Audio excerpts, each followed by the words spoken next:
নমস্কার। শাহজাহানকে হাতে পেয়েও খুশি নয় সিবিআই। জিজ্ঞাসাবাদ চলছে, তাল মিলিয়ে পুরো দমে চলছে তদন্ত, কিন্তু সিবিআই এখন হন্যে হয়ে খুঁজে বেড়াচ্ছে শাহজাহানের মোবাইল।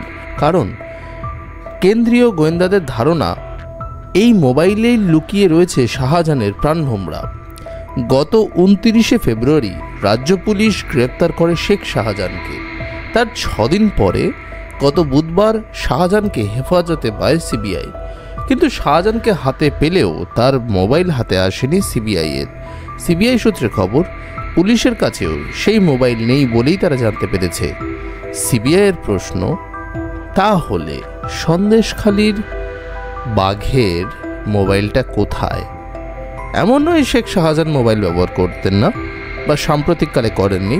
বস্তুত যে মামলায় শাহজাহানের বিরুদ্ধে তদন্তে নেমেছে সিবিআই, তাতে তার মোবাইলেরই গুরুত্বপূর্ণ ভূমিকা ছিল বলে মনে করা হচ্ছে। কারণ ইডি তাদের অভিযোগপত্রে জানিয়েছে, গত 5ই জানুয়ারি শাহজাহানের গ্রামে ইডির উপর হামলার ঘটনায় শাহজাহানের ফোনেই উস্কানি দেওয়া হয়েছিল গ্রামবাসীদের। ইডি জানিয়েছিল, শাহজাহানের মোবাইলের টাওয়ারের ঠিকানা দেখে তারা বুঝতে পেরেছিল শাহজাহান ঘটনার সময় নিজের বাড়ির ভেতরেই ছিলেন এবং ফোনেই নিজের অনুগতদের নির্দেশ দিয়েছিলেন গ্রামবাসীদের একত্র করার জন্য।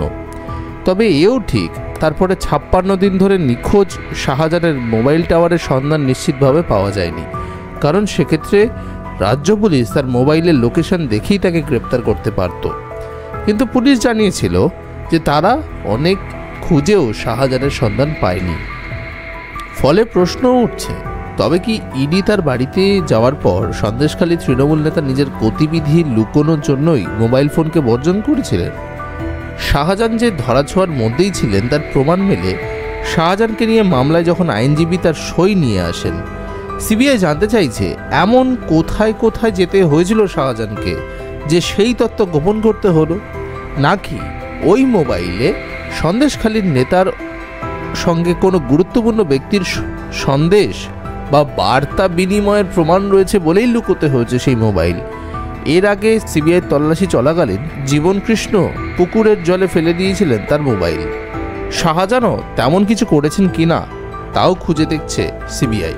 তবে তারা নিশ্চিত, ওই মোবাইল হাতে পেলে শাহজাহান সম্পর্কে অনেক অজানা তথ্য খুলে যেতে পারে তাদের সামনে।